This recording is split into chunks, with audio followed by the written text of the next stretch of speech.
Chennai Super Kings CSK IPL-ൽ കിരീട നേട്ടം 5 ടീമാണ്. 10 ഫൈനലുകൾ കളിച്ച ടീമാണ്. 12 തവണ പ്ലേ ഓഫിലെത്തിയ ടീമാണ്. പതിവായി IPL-ൽ എത്തുമ്പോൾ വയസ്സൻ പടയെന്ന് ആരാധകർ ട്രോളാറുള്ള ടീമാണ്. പക്ഷേ ഇതേ വയസ്സൻ പടയെ വെച്ചുകൊണ്ട് കിരീട നേട്ടങ്ങൾ ഒരുപാടുണ്ടാക്കിയ ടീമാണ്. അവസാനമായി കപ്പടിച്ചപ്പോഴും അവരുടെ പ്ലേയിങ് ഇലവനിൽ പാതിപേരും ഏതാണ്ട് 33 കഴിഞ്ഞവരായിരുന്നു. ധോണിയും ഡ്യൂപ്ലസിയും ബ്രാവോയും അമ്പാട്ടി റായിഡുവും റോബിൻ ഉത്തപ്പയും എല്ലാം ആ സമയത്ത് അവരുടെ ഫൈനൽ ഇലവനിലുണ്ടായിരുന്നു. ഫൈനലിൻ്റെ സമയത്ത് കോവിഡിൻ്റെ സമയത്ത് നമുക്കറിയാം നടന്ന സീസണിൽ അതിനു മുമ്പത്തെ 10 സീസണുകളിൽ നിന്നായി 3 വട്ടം കിരീടവും 5 വട്ടം റണ്ണേഴ്സ് അപ്പുമായി ജ്വലിച്ചു നിന്നിരുന്ന ചെന്നൈ ആ സമയത്ത് 7ാം സ്ഥാനക്കാരായി നാണക്കേടിൻ്റെ പടുകുഴിയിലായിരുന്നു ആ സീസൺ, കോവിഡിൻ്റെ സമയത്ത് സീസൺ പൂർത്തിയാക്കിയത്. അങ്ങനെ ആ സീസണിന് ശേഷം തൊട്ടടുത്ത കൊല്ലം വയസ്സൻ പടയെന്ന ആ ഒരു വലിയ മാറ്റങ്ങളൊന്നും പറയാനില്ലാത്ത ടീം ആ തവണയും പതനം ആവർത്തിക്കുമെന്ന നിലയിൽ നിന്നും വന്ന ആ ടീം ദുബായ് സ്പോർട്സ് കോംപ്ലക്സിലെ കലാശ പോരാട്ടത്തിൽ ഒരു പൂവിറക്കുന്ന ലാഘവത്തോടെ കിരീടം കൈക്കലാക്കിയിരുന്നു 2021. ചെന്നൈ സൂപ്പർ കിങ്സിന്റെ ആ ഒരു ഖ്യാതി ഇന്ത്യൻ പ്രീമിയർ ലീഗിന്റെ ഈ 2025 സീസൺ മുമ്പായുള്ള മെഗാ താരലേലം 24-25 തീയതികളിൽ നടക്കാൻ പോവുകയാണ്. ഇത്തവണ വാശിയേറിയ പോരാട്ടം തന്നെ ഉണ്ടാകുമെന്ന് പ്രതീക്ഷിക്കപ്പെടുന്നുണ്ട്. അപ്പോൾ ഇത്തവണയും ചെന്നൈ സൂപ്പർ കിങ്സ് ലേലത്തിൽ നോട്ടമിടുന്ന വെറ്ററൻ താരങ്ങൾ ആരൊക്കെയാവാം? ആദ്യമായി IPL കളിക്കാനെത്തുന്ന ജെയിംസ് ആൻഡേഴ്സണെയൊക്കെ ചെന്നൈ ഈ ലേലത്തിൽ അങ്ങ് വിളിച്ചെടുക്കുമോ? എന്തായിരിക്കും ചെന്നൈയുടെ ഈ ലേലത്തിലെ സ്ട്രാറ്റജി? നമുക്കൊന്ന് പരിശോധിക്കാമെന്ന് തോന്നുന്നു.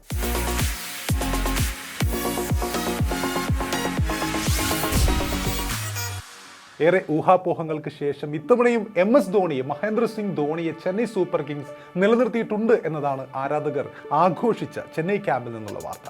റീടെൻഷനിൽ പ്രധാന താരങ്ങളെ എല്ലാം നിലനിർത്തിയ CSK വരുന്ന സീസണിലും ഒരുപാട് സീനിയർ താരങ്ങളെ ഉപയോഗിച്ചുകൊണ്ട് ഈ IPL-ൽ ഞെട്ടിപ്പിക്കാനുള്ള തയ്യാറെടുപ്പിലാണ് എന്നതാണ് അണിയറിൽ നിന്നും നമുക്ക് വരുന്ന വാർത്തകൾ. CSK-ൽ മഹേന്ദ്ര സിംഗ് ധോണിയുടെ അവസാന സീസണാവും ഒരുപക്ഷെ ഇത് വരാനിരിക്കുന്നത്. തീർച്ചയായും ഒരു കപ്പോടെ തന്നെ ഇതിഹാസ നായകനെ യാത്രയാക്കാനാവും CSK ശ്രമിക്കുക. പിന്നെ ധോണിയാണ് മറ്റൊരു ഡെഫിനറ്റ്ലി നോട്ടുമായി. അദ്ദേഹം 50ാം വയസ്സുവരെ കളിക്കാനുള്ള സാഹചര്യവും ഒരുപക്ഷെ ഉണ്ടായേക്കാം. അത് മറ്റൊരു കാര്യമാണ്. CSK ഇത്തവണ നിലനിർത്തിയത് 5 പേരെയാണ്. നായകൻ ഋതുരാജ് ഗെയ്ക്വാദിനെയും അതുപോലെ ഓൾറൗണ്ടറായ രവീന്ദ്ര ജഡേജയെയും 18 കോടി പ്രതിഫലത്തിനാണ് അവർ നിലനിർത്തിയിട്ടുള്ളത്. പേസറായ മദീഷ പതിരനയെ 13 കോടിക്ക് ടീം നിലനിർത്തിയപ്പോൾ മീഡിയം പേസ് ഓൾറൗണ്ടറായ ശിവൻ ദുബെക്ക് 12 കോടിയാണ് പ്രതിഫലമായി ചെന്നൈ നൽകിയത്. MS ധോണിയെ അവർ 4 കോടി രൂപയ്ക്കും നിലനിർത്തി. 65 കോടി രൂപയാണ് CSK നിലനിർത്തലിനായി ചെലവിട്ടത്. 20 താരങ്ങൾ കൂടി പരമാവധി CSKക്ക് ടീമിലേക്ക് കൊണ്ടുവരാം. 55 കോടി രൂപയാണ് അവർക്ക് ഈ ലേലത്തിൽ അവരുടെ പേഴ്സിൽ ശേഷിക്കുന്നത്. ലേലത്തിൽ CSK നോട്ടമിടുന്ന സീനിയർ താരങ്ങളിൽ ഒരാൾ ഒരുപക്ഷെ രവിചന്ദ്ര അശ്വിനായിരിക്കും. മുമ്പ് രാജസ്ഥാനിലായിരുന്ന അശ്വിൻ രാജസ്ഥാൻ റോയൽസ് ഇത്തവണ അദ്ദേഹത്തെ നിലനിർത്താതിരുന്നതോടെ അദ്ദേഹം മെഗാ ലേലത്തിന് എത്തിപ്പെട്ടിരിക്കുകയാണ്. ഇന്ത്യയുടെ സീനിയർ സ്പിന്നറായ അശ്വിൻ CSK-യിലൂടെ തുടങ്ങി വളർന്നു വന്ന താരമാണ് എന്ന് നമുക്കറിയാം. കരിയറിന്റെ അവസാന സമയത്തിലാണ് അദ്ദേഹം കടന്നു പോകുന്നത്. അപ്പോൾ ഇത്തവണ CSK-ക്കായി കളിക്കാനുള്ള സാധ്യത വളരെ കൂടുതലാണ്. CSK-ക്കും രവിചന്ദ്ര അശ്വിനെ വാങ്ങാൻ താല്പര്യമുണ്ട് എന്നാണ് പുറത്തു വരുന്ന വിവരങ്ങൾ.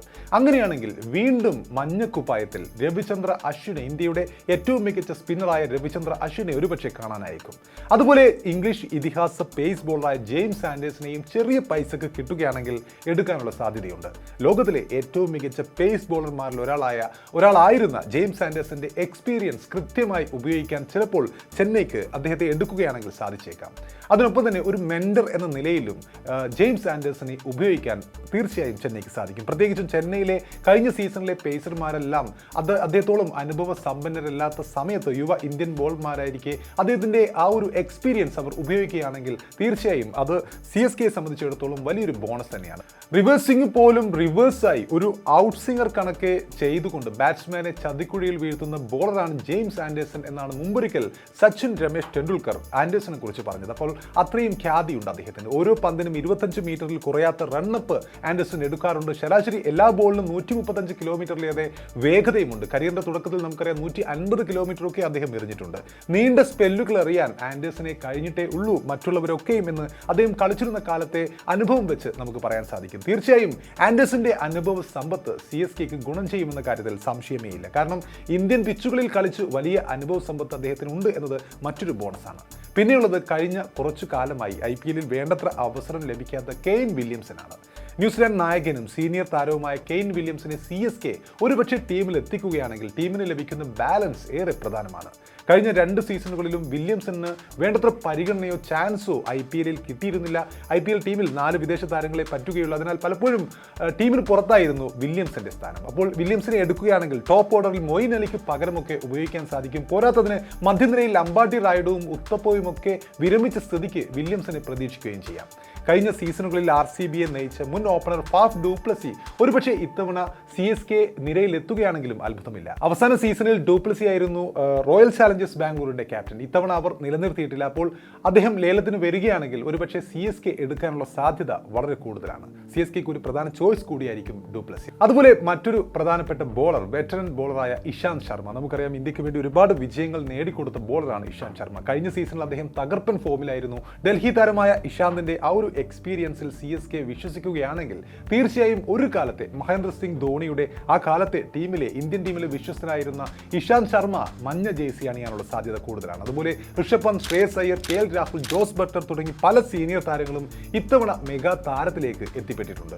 അതുകൊണ്ട് തന്നെ അവസാന സീസണിൽ കാര്യമായ പ്രകടനം കാഴ്ചവെക്കാനാവാത്ത ചെന്നൈ സൂപ്പർ കിങ്സ് ഇവരിൽ ആരെയെങ്കിലും ലക്ഷ്യം വെക്കാനും സാധ്യത വളരെ കൂടുതലാണ്. ഇതിനൊപ്പം ചില യുവ സൂപ്പർ താരങ്ങളെയും കൂടി മഞ്ഞപ്പടയ്ക്ക് നോട്ടമിടാൻ സാധിക്കുമെന്നത് മറ്റൊരു വിഷയമാണ്. ഓപ്പണർ ഡെവൺ കോൺവേയെ തിരികെ എത്തിക്കാൻ CSK തീർച്ചയായും ശ്രമിക്കും. ഇടങ്കയൻ ഓപ്പണർ 2 കോടി അടിസ്ഥാന വിലയിലാണ് ഈ ലേലത്തിലേക്ക് എത്തുന്നത്. പരമാവധി 10 കോടി വരെ അദ്ദേഹത്തിന് വേണ്ടി ചെലവഴിക്കാൻ CSK തയ്യാറായേക്കും. അതുപോലെ ഋതുരാജ് ഗെയ്ക്വാദും കോൺവേയും തമ്മിലുള്ള കൂട്ടുകെട്ട് കഴിഞ്ഞ IPL സീസണുകളിൽ മികച്ചതായിരുന്നു. ഇതിനൊപ്പം യുവ ഇന്ത്യൻ താരങ്ങളായ സർഫറാസ് ഖാൻ, അദ്ദേഹത്തിന്റെ അനിയൻ മുഷീർ ഖാൻ എന്നിവരെയൊക്കെ CSK നോട്ടമിടാൻ സാധ്യതയുണ്ട്. ഇതിൽ സർഫറാസിനെ കഴിഞ്ഞ സീസണിലൊന്നും ആരും ലേലത്തിൽ വിളിച്ചെടുത്തിരുന്നില്ല. എന്നാൽ ഇന്ത്യൻ ടെസ്റ്റ് ടീമിൽ എത്തിയത് മുതൽ മികച്ച ഫോമിലാണ് യുവ ബാറ്റ്സ്മാനായ സർഫറാസ്. തീർച്ചയായും സർഫറാസിന് ഈ IPL പൊന്നും വില കിട്ടുമെന്ന് ഉറപ്പാണ്. അതുപോലെ അദ്ദേഹത്തിന്റെ അനിയൻ മുഷീറും, അദ്ദേഹവും ആഭ്യന്തര മത്സരങ്ങളിലെ മികച്ച പ്രകടനം IPL അദ്ദേഹത്തിന് ഗുണമാവുമെന്ന് ഉറപ്പാണ്. അതുപോലെ ബോളിംഗിൽ ദീപക് ചഹാർ, മുകേഷ് ചൗധരി, സിമർജിത് സിംഗ്, മഹീഷ തീക്ഷണ, തുഷാർ ദേശ്പാണ്ഡെ എന്നിവരെല്ലാം മടക്കിക്കൊണ്ടുവരാനും CSK ശ്രമിച്ചേക്കും. അവരൊക്കെയും കഴിഞ്ഞ സീസണുകളിൽ CSKക്ക് വേണ്ടി അടരാടിയവരാണ്. അപ്പോൾ CSK ലക്ഷ്യമിടുന്ന വെറ്ററൻ താരങ്ങളും അതുപോലെ യുവതാരങ്ങളും ഇവരൊക്കെയാണ്. ഇനി ഇതിൽ നിന്നും വ്യത്യസ്തമായി മറ്റു ചിലരെ കൂടി ഒരുപക്ഷെ CSK അവസാന ലേല വിളിയിൽ ടീമിൽ എടുത്തേക്കാം എന്ന മറ്റൊരു പ്രത്യേകത കൂടിയുണ്ട്.